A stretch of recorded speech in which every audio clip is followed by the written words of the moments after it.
Ladies and gentlemen, please rise. And now to honor America, please join in the singing of our national anthem. Representing the three-time Stanley Cup champion New Jersey Devils, Arlette.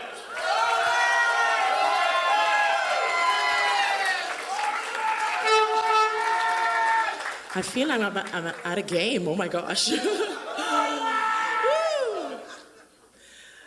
Oh, say, can you see by the dawn's early light what so proudly we hailed at the twilight's last gleaming, whose broad stripes and bright stars through the perilous fight o'er the ramparts we watched were so gallantly streaming, and the rocket's red glare, the bombs bursting in air, gave proof through the night that our flag was still there.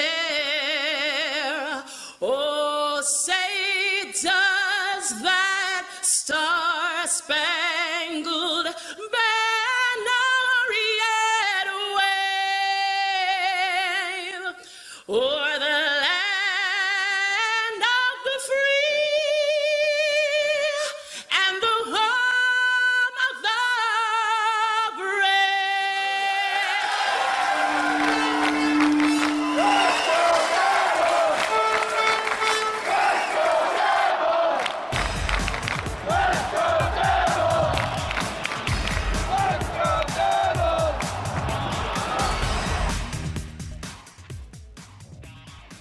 Hi, this is Chico Resch. You are listening to the Let's Go Devils podcast on the Primetime Radio Network. Happy Devils Sunday. This is the Let's Go Devils podcast, Sunday edition, season 5, episode 17, titled Evaluating the Devils at Halfway Point. I'm your host, Sam Wu, here with Shorts Guy, and Scotty has the night off. Although he will be back for Devils After Dark after the game, after the Devils take on the Los Angeles Kings. Beer Baron is on assignment. But yes, the show must go on. Thank you, Shorts Guy, for stopping by at a 5 p.m. Eastern start. About 4 hours before the game. 4 hours before our normal podcast. Also, game day live at 6 p.m. Eastern. Shorts Guy, before... we get going. If you want to see the calm before the storm, let's see. This is a live look in at Taj Lounge 973, where we had a lot of people on yesterday, waving to the TV, waving to the camera. The calm before the storm, before the place fills up. But we got a live look in as we're doing this podcast for almost 5 years now. Anyway, Shorts Guy. That's wild. Just over the wire. Mackenzie Blackwood will not be starting tonight. Amanda Stein tweeted that out conveniently at 5:01 after I put it out there that most likely Mackenzie Blackwood will start today. But well, you know what? The show must go on.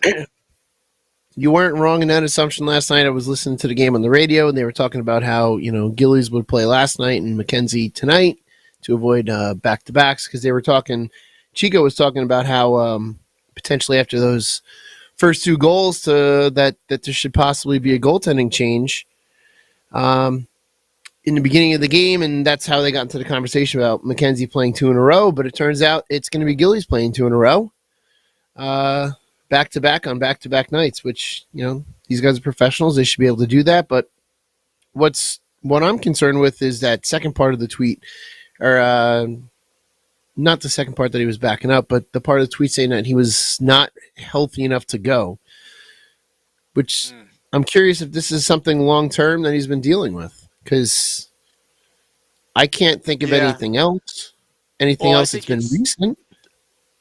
the title of this podcast is Evaluating the Devils at a Halfway Point. I wanted to get jump on it because with all the postponements and all that, the Devils should be over the halfway point. But we're at game 40, and we will preview the game and Close enough. and all that for tonight on Game Day Live. But I guess that's evaluating. Let's start with the goaltenders.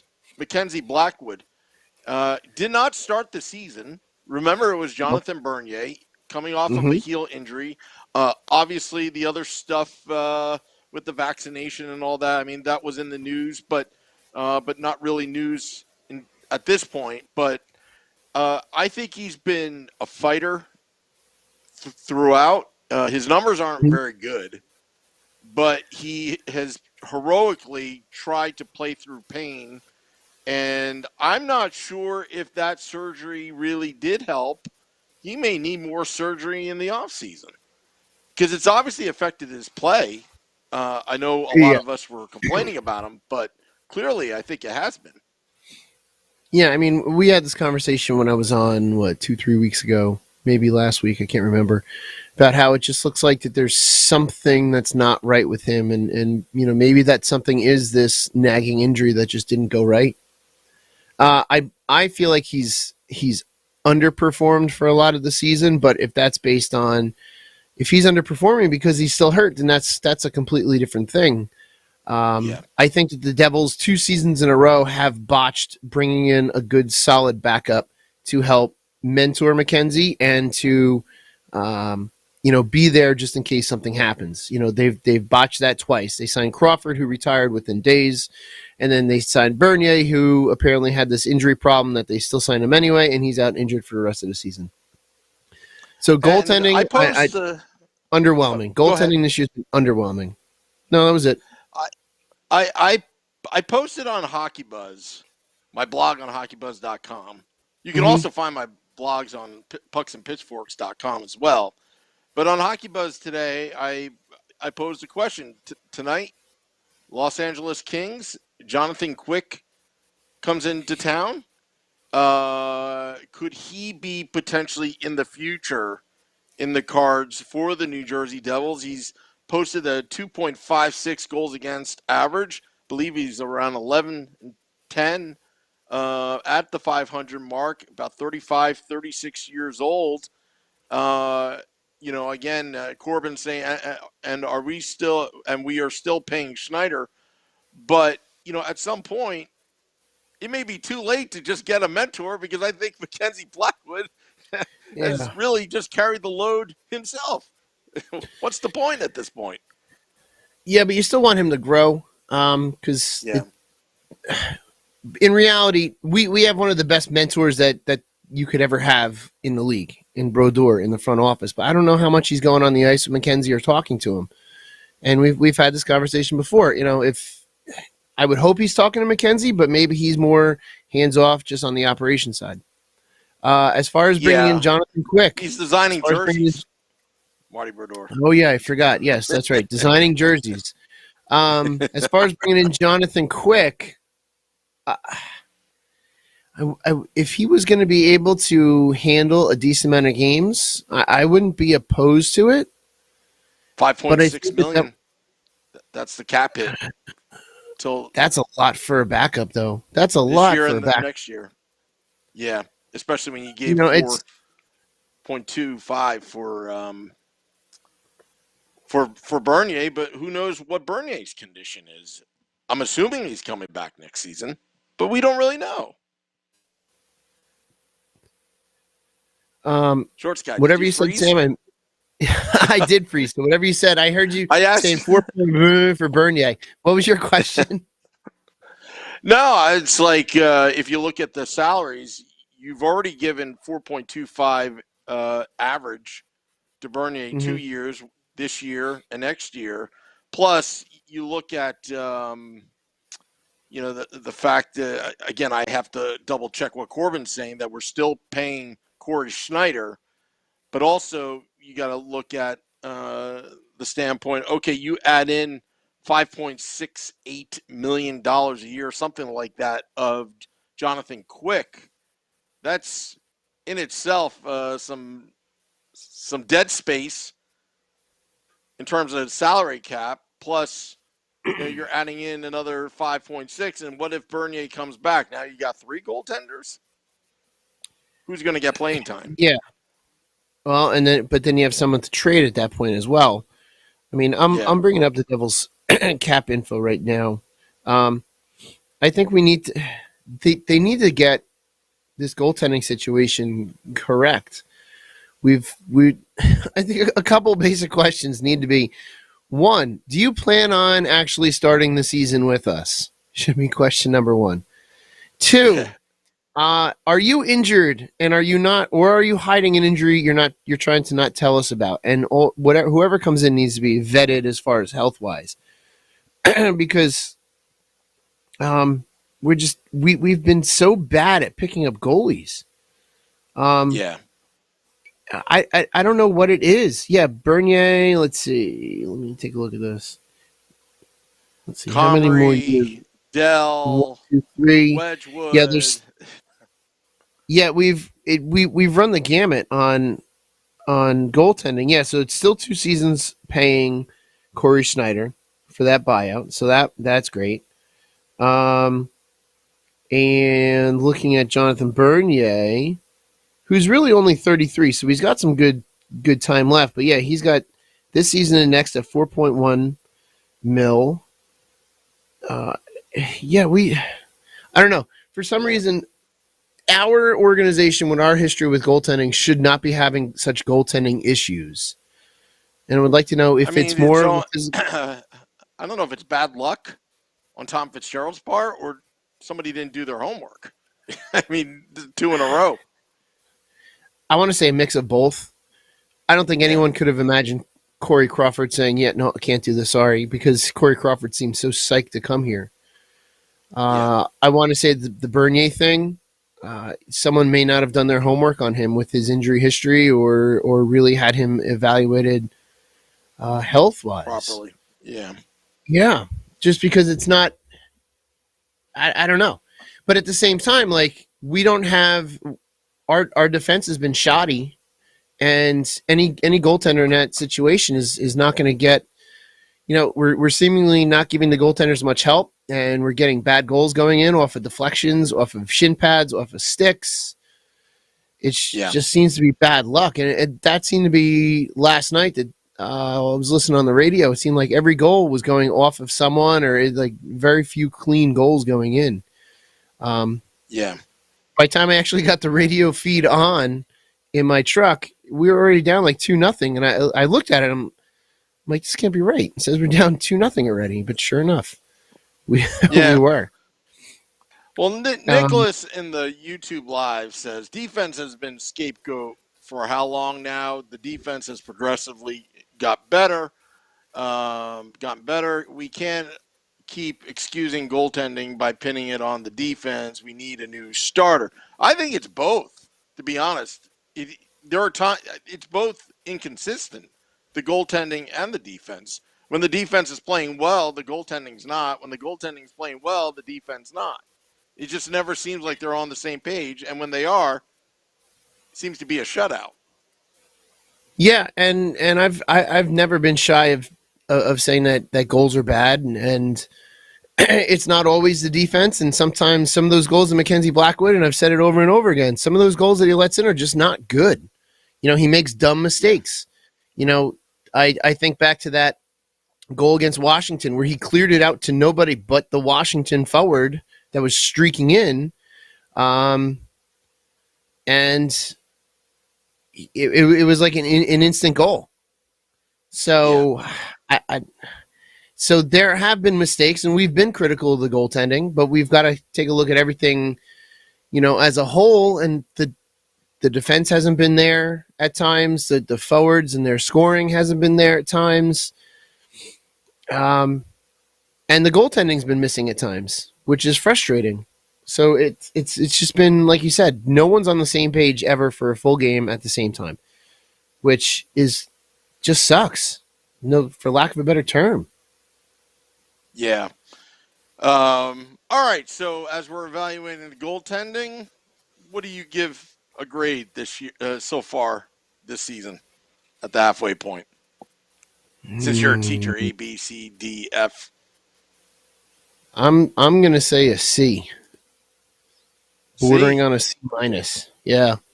Just there's been so many games that we could have won where we didn't. There have been so many goals that have gone in that they shouldn't have. Like nothing has.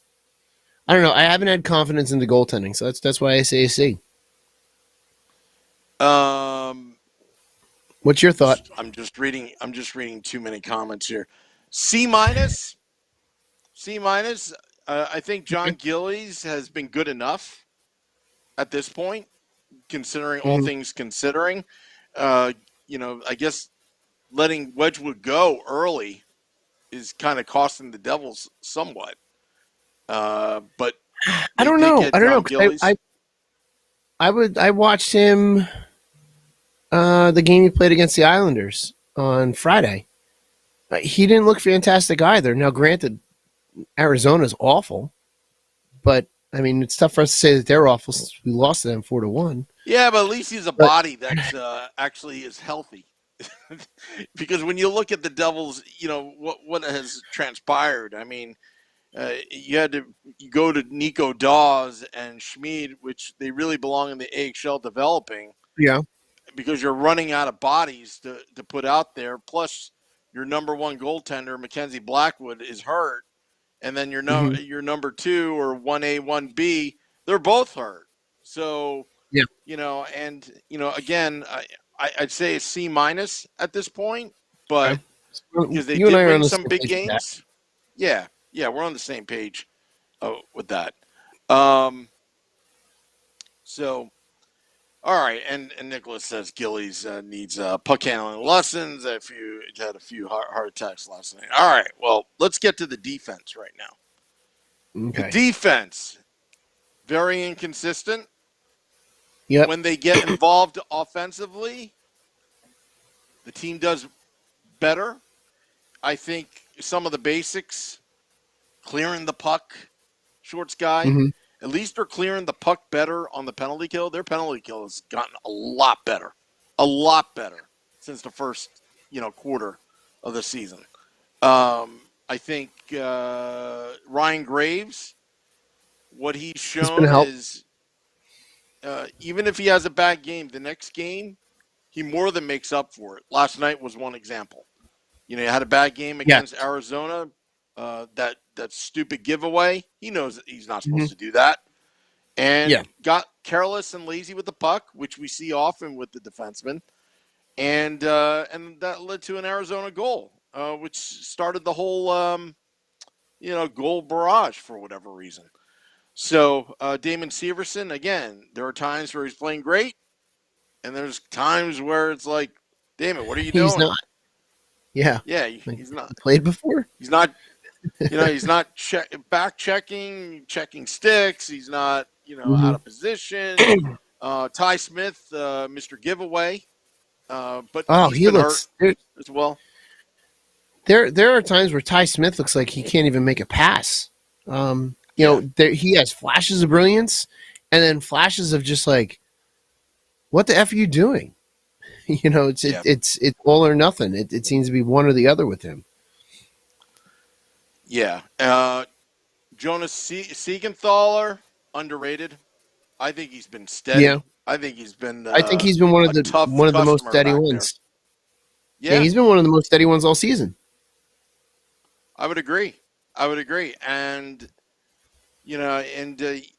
again, if you want to talk about two trades that Tom Fitzgerald has made that have been awesome, is Jonas Siegenthaler, bunch of picks, which I believe the picks that he traded to Washington came from the Taylor Hall trade, if I'm not mistaken.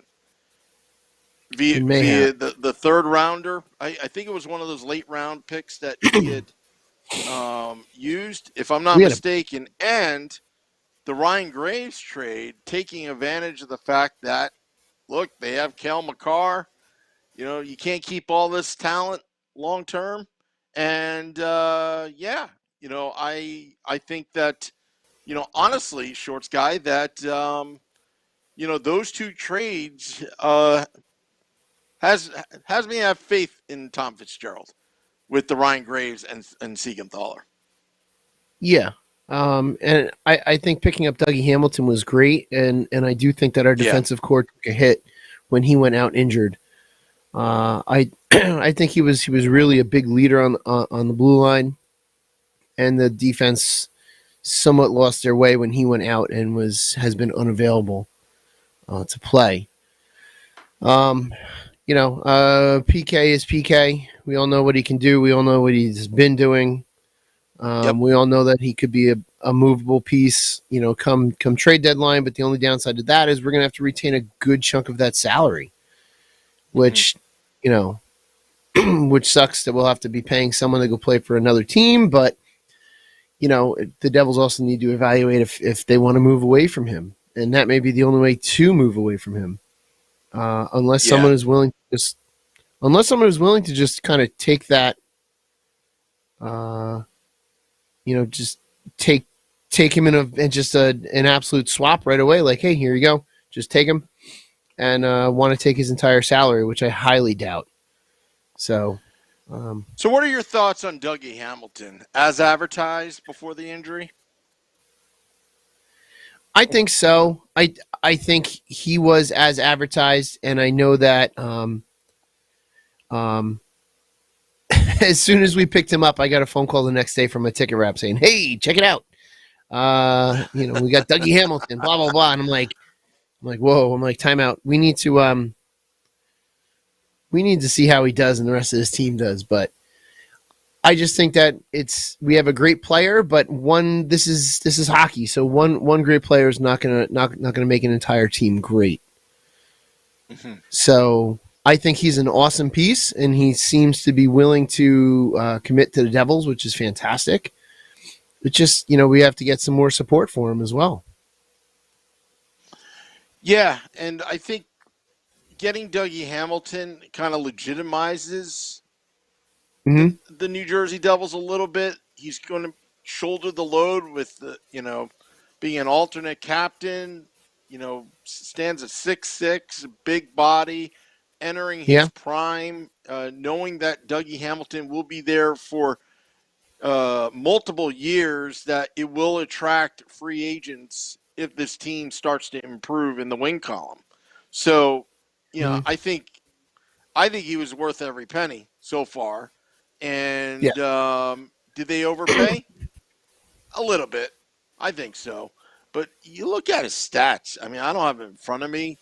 Offensively, he's contributing on the power play one. I mean, he's steady back there. Although he did give up, there were a lot of plays for a while there in that 6-week period, the shorthanded chances. Got to work on that. But, before he got hurt, that seemed to take care of itself. He got a little tentative there for a moment, but that seems to be resolved because, yesterday the Devils against the Hurricanes, they scored one power play goal and they didn't give up a power play goal, which is starting to become a trend with the special teams. Yeah, it was not a goaltending favorite or a goaltending friendly game last night. 7-4, 7-5. I can't remember offhand. That was not a goaltender's duel. So what do you give one of those defense? Grade wise. I'm gonna grade the defense as a C. Just inconsistent. There's flashes of brilliance if I can talk. And we have good pieces, but again, we're underperforming on D. So a C for the defense this year. Yeah, so far, I would agree with you. C, I almost gave a C plus, only because offensively they've played a lot better, getting involved. It doesn't feel like the Devils are 3-on-5 when we're even strength. When they get involved with the offense, they seem to be pretty good. But my problem is the sloppy outlet passes we had seen, clearing the puck. In the beginning, they didn't play well in front of Mackenzie Blackwood.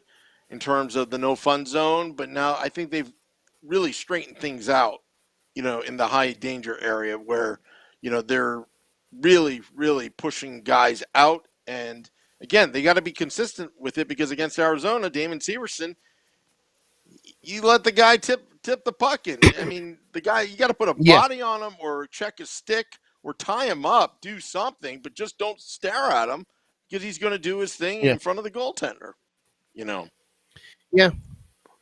And that's kind of the big thing. If you're as the goaltender, you want your defenseman to be right on that guy and to not just, like you say, just be staring at him. So just there's just been inconsistencies all over on defense as well this year. All right, the forwards. Who should we start with? Overachiever. I think Jesper Bratt's been the best forward, most consistent. He's been the most consistent. Yeah, most consistent. Which is what you want. He's been the only one you can almost rely on. Yeah. Jack Hughes started the season great for the first 4 periods. Had a little transition problem, coming out from the injury, which expected. But after the Christmas break, started to rip it up, and then started to slump a little bit. But look, he got a goal yesterday, his 10th goal of the season. Jack Hughes, he looks slippery good. He looks like a magician out there. What I like about Jack Hughes is he can pick your pocket as well. Yeah, he can. Bringing Bastian back, I think was a huge move. Oh, picking him up off waivers, and I know you were very much against that he was left exposed last year. I think bringing him back into the fold where he did very well for us last year, and as soon as we picked him back up, he was doing well again, which is what you want.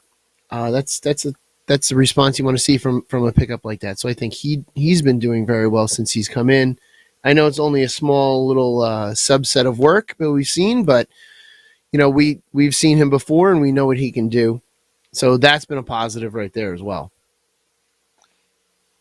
2 goals last night just by parking in front of the net and doing what he does best. Remember, folks, he's a second-round pick in 2016, drafted in the same class as Mikey McLeod, who also got a goal yesterday. And he did. Mikey McLeod, being a face-off specialist now, guy with size, bringing the energy, both McLeod and Bastian together, growing up together through the Devils farm system. It's great to have them both back because I said last season that you saw the chemistry between the 3, Miles Wood, Bastian, and McLeod, and you can't buy chemistry. You really can't. You cannot. And they had it. And they had it. You can't teach it. Yeah. That's one of those things where when you find something that clicks, you go with it. You go with it and you let it run. And that line, when the BMW line comes back, and I hope that Miles Wood is back and he's healthy, after that surgery, that, quite frankly, they will beat you up, literally and figuratively. Yeah. So, and now that they're learning, to play without Miles Wood, I mean, Jimmy Vesey has done very well. He's overachieved as well. He's done very well, too. From what I thought. Yeah. I mean, tryout contract, was able to make the team, has been a contributor, has been effective, has been a leader. And for the most part, he seems like he's a team player. And that's how he's going to have to be if he wants to stay on the roster as well. So, also, Pavel Zacha, little disappointed. Yeah. He's been inconsistent. Did get a goal yesterday. Hopefully he can break out. He did. Andreas Janssen had a good streak there. He had a very good streak there. I think Dawson Mercer has been a very, very nice surprise with the output that he's given us. Once Tatar and Sharon Govich started to score again, they seemed to come alive. They were 2 players that were like, come on, let's put a puck in the net, and they kept working. That was the best part about those 2, is they kept working and they kept shooting, and that's what you need to do. You need to not get frustrated, and they have since picked up their scoring, which is always good to see. Yep. And then the captain, he was out injured for a little bit. I'm happy with the way he's been. He's right up there with goals. He has 8. It's he had a slow start there, but I think he's shouldering the leadership load. It's okay. Agreed, and that's fine. And not we want everyone to come out of the gates, firing on all cylinders and scoring goals in bunches. But sometimes there's a lot to it. I think he also does some stuff off the puck that may not get the notoriety of a goal, but he's there to lead this team as well. I mean, this is basically his team. It's him and Jack. This is their team. I think that Nico quietly takes on that role, whereas Jax gets a lot of the spotlight. But I've been happy with Nico. I mean, obviously, we'd love to see him be a little bit more prominent in the scoring. But it's, you know what? I'm going to be honest. I'm going to give my highest grade to the forwards, and give the forwards a B. With what they've been able to do this season, it's not an A, but I don't think it's anywhere near C territory. I think that they've done pretty good, but I think they can do better. By giving them the B, that means that there's room for improvement. But I don't think that they've been that awful, and I'm sure you might disagree and people might disagree, but it's this is what I'm going to do. The forwards seem to be the bright spot. At times. They are still fairly inconsistent, though. We see, that's why I'm going to give 2 grades. Because when the forwards are on, they're about a B+ to A-. Okay. When they're not sleepwalking, is what Scotty says, they are very good. They swarm. They put the pressure on. They are very fast, skilled, much different than the 2013, 2014 slow Devils. They play with some tenacity, but then at times, where did they go? Which team is going to show up? So, I would give them, a B+ when they're on, but when they don't show up, they're a D-. So if you average it out, they're probably about a C-. But it's Jekyll and Hyde with the forwards. Yeah, you are correct, but it seems to be that's the hallmark of this entire team is inconsistency. Some days you're getting very bright flashes of what can be, and then other days there's nothing. And it's always just like with the goaltending and the defense. Sometimes they're just not there on the same page. I mean, if you look at last night, the goaltending really wasn't there, but the forwards woke up and they put seven goals in on a brand new rookie goalie who had only been in the league for about a week. So wow, there's starting people filing into Taj Lounge 973. Yeah, there we go. Going on. The calm before the storm. Taj Lounge 973, 35 Edison Place in the beautiful downtown Ironbound section of Newark, New Jersey, across the street from the Prudential Center, where you have the catfish, you have the buckets of beers, you've got wingies, you've got Jesse, the bartender, T, the manager, Van as well. Great service, great people. Go to Taj Lounge 973, 35 Edison Place, the official home bar of the Let's Go Devils podcast. The Let's Go Devils podcast. Which you can find us every Sunday at 9 p.m. Eastern. This is we got preempted because of the game today, but also Game Day Live coming up at 6 p.m. Eastern, and also Devils After Dark after the game. Scotty is SiriusXM, Liquid Metal, and I will recap the game that was. So keep it here, and also stay at Taj after the game. Anyway, so moving on. Let's talk about inconsistencies. Let's talk about the Devils special teams. Let's start off with the penalty kill. Last year, they were one of the historically league's worst penalty kill. It wasn't just a penalty kill. Everybody was calling for Nazardine's head. Same with Mm-hmm. Ruff. Same with Recchi on the special teams. But now, I'm not going to say give the grade. I mean, we're going to give the grade an F for both of them beginning of the season. But how have they transitioned and how have they improved? Let's start with the penalty kill, Shorts guy. Let's start with that. All right, let's start with the penalty kill. So I think they've been able to tighten some things up.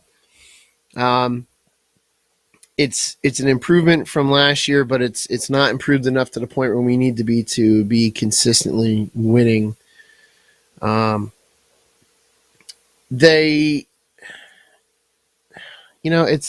It's been tough to kind of give some of these grades. Like, this is going to be the toughest grade to give because, like you said in the beginning, it's an F, and they've slowly gotten better to the point where now you can maybe give. To be honest with you.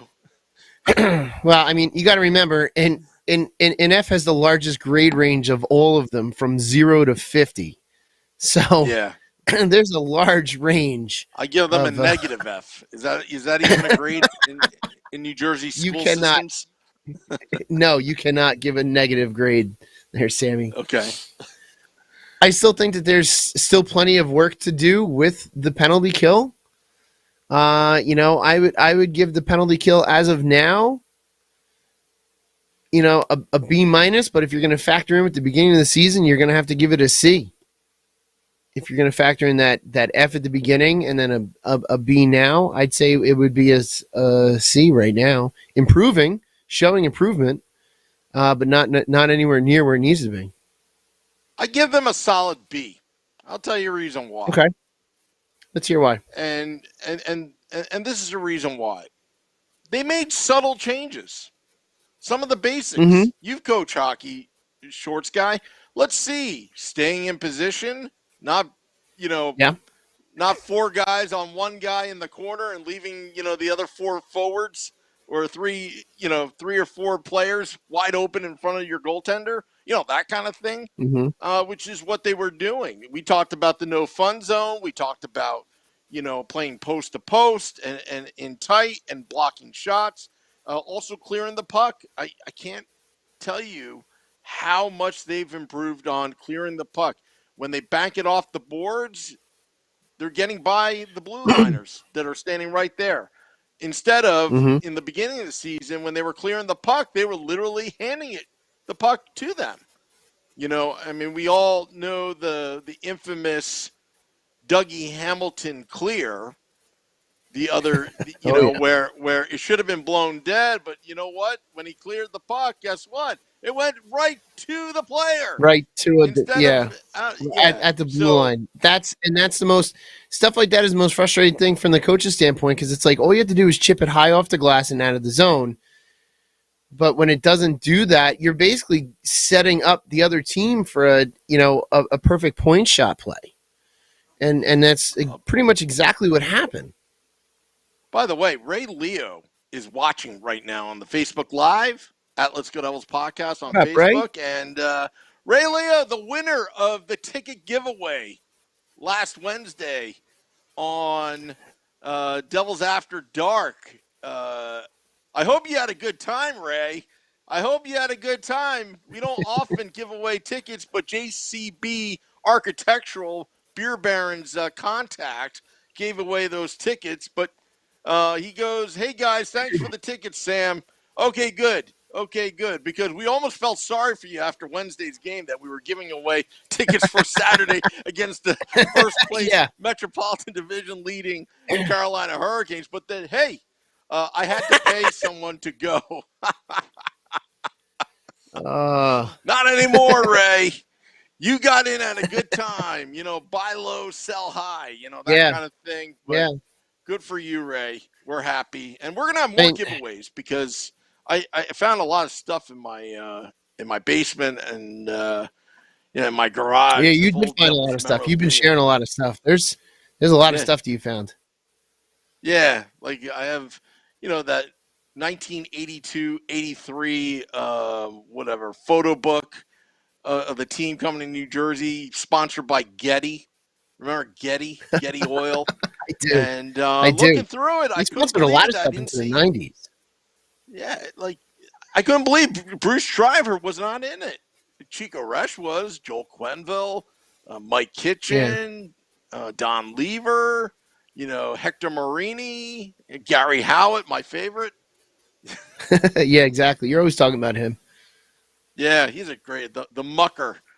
What did they call him? The pit bull when he was on with the Islanders, right? He told me So. the story, and Chico said on the podcast, he's like, "What is he talking about?" But I swear to you, Gary Howard told me the story that it was Chico that convinced him to come to New Jersey after having a great year with a guy named Ron Francis of his rookie year in Hartford.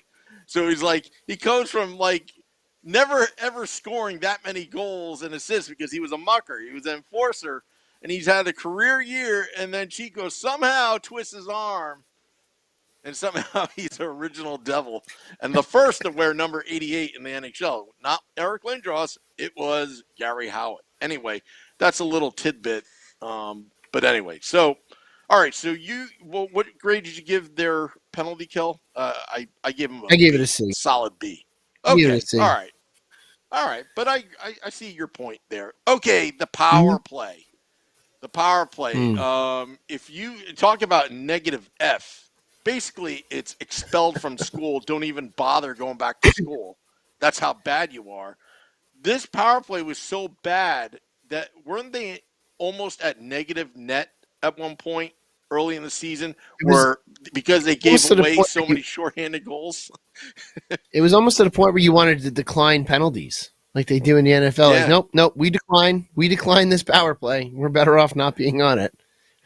Yeah, I mean, it would have been funny. I mean, if it would have been funny if Ruff was like, all right, we're on the 5-on-3, but hey, we played better 3-on-3, so we'll just leave two guys out on the bench. But, if I ever did that, I would be an outside-the-box coach. If I ever coached the New Jersey Devils and my power play was that bad, I would actually hold two guys on the bench on a 5-on-3 to make a 3-on-3 and then be sneaky about it and then have them cherry pick out of nowhere and come off the bench to see if you could get on a 2-on-0 on the goaltender.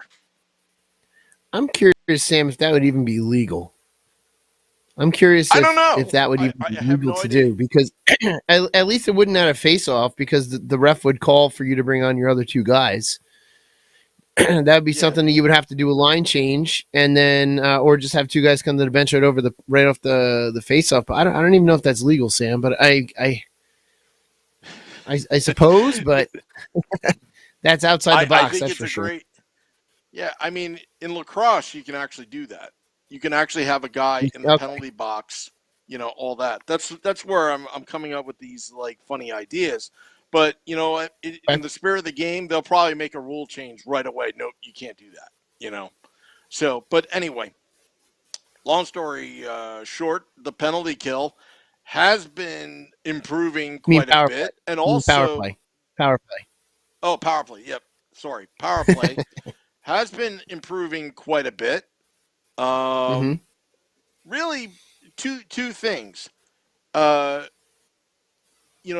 not getting as many one-timers on net as like you want. So in order to kind of make up for that, if you notice Ryan Graves, those two assists that he got, it was a no hesitation. He was going to shoot it whether there was somebody in front of him or not.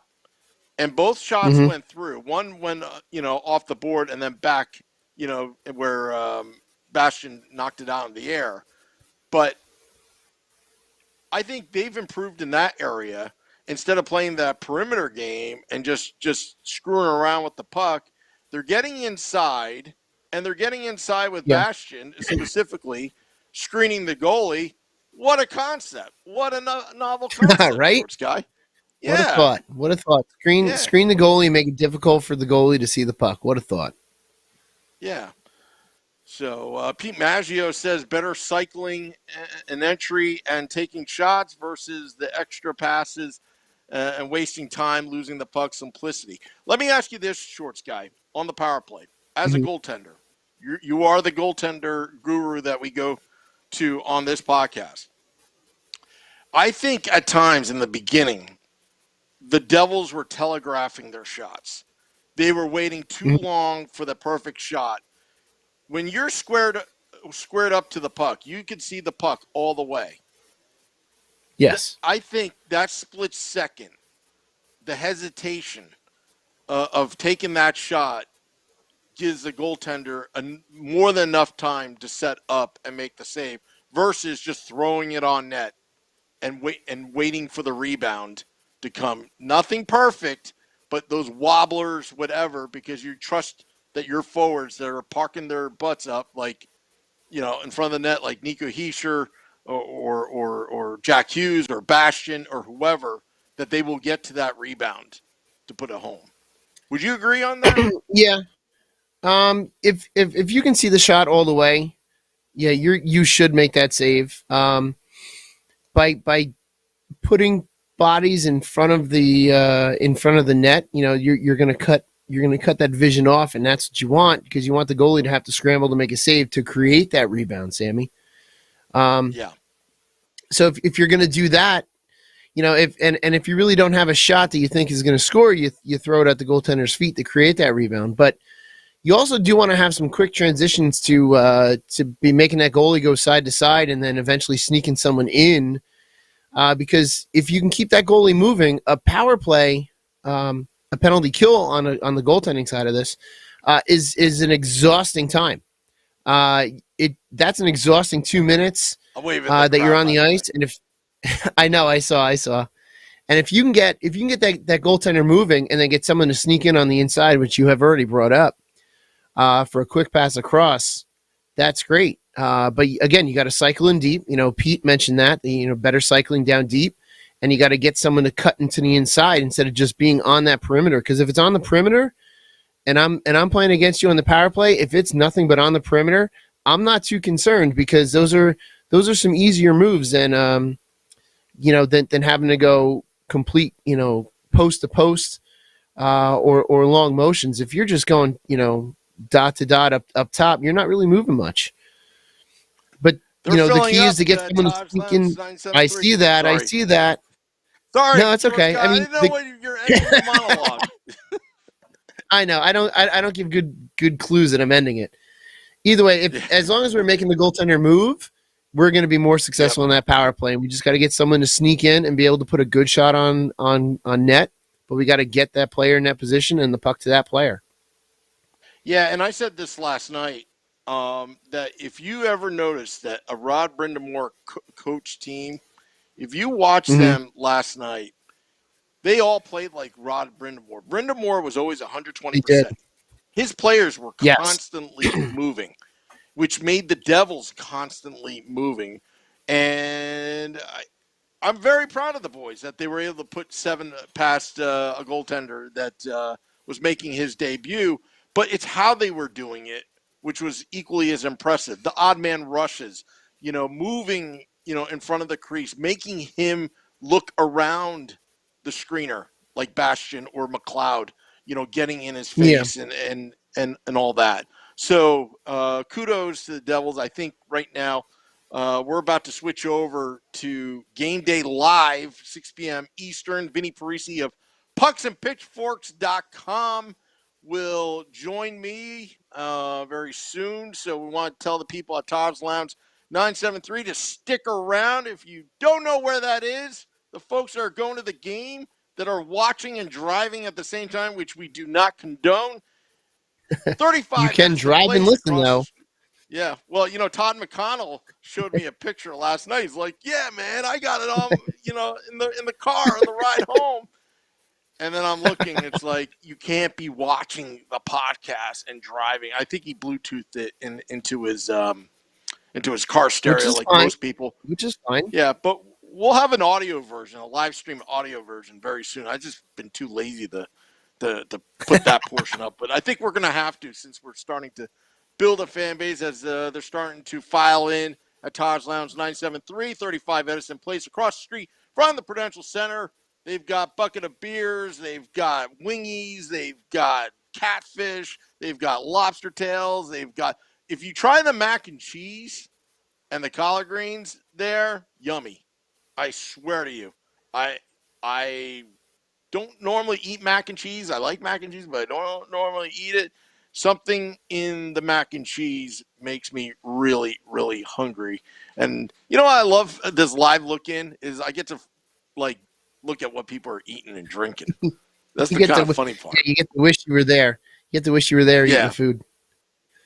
Yeah. Yeah. Don't tell my wife that.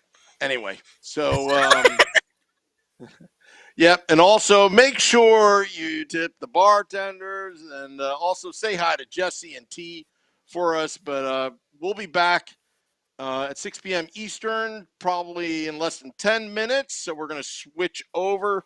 Shorts guy, thank you so much for making the problem, Sam. It's always a pleasure. And a new time. What people don't know is you rushed from, where were you? You were at Wildwood. I was down in Wildwood. Weren't you at Wildwood? Yeah. Wildwood. And you drove all the way back up the Turnpike. Is it the Turnpike? Parkway. Yeah, Parkway. Yeah, the Parkway and all that. So thank you very just much. To be on the podcast. Yeah, just to be on the podcast. All right, so we're going to switch over, folks, here at Todd's Lounge 973. All those are on Facebook Live, YouTube Live, Twitter Live, and Twitch. We are going to stop the stream and start Game Day Live at 6 p.m. Eastern. Vinny Parisi and I will preview the game. Enjoy the game, folks. Uh-oh. It's not working. Oh, here we go. Uh-oh. Music. Till next time, let's go Devils.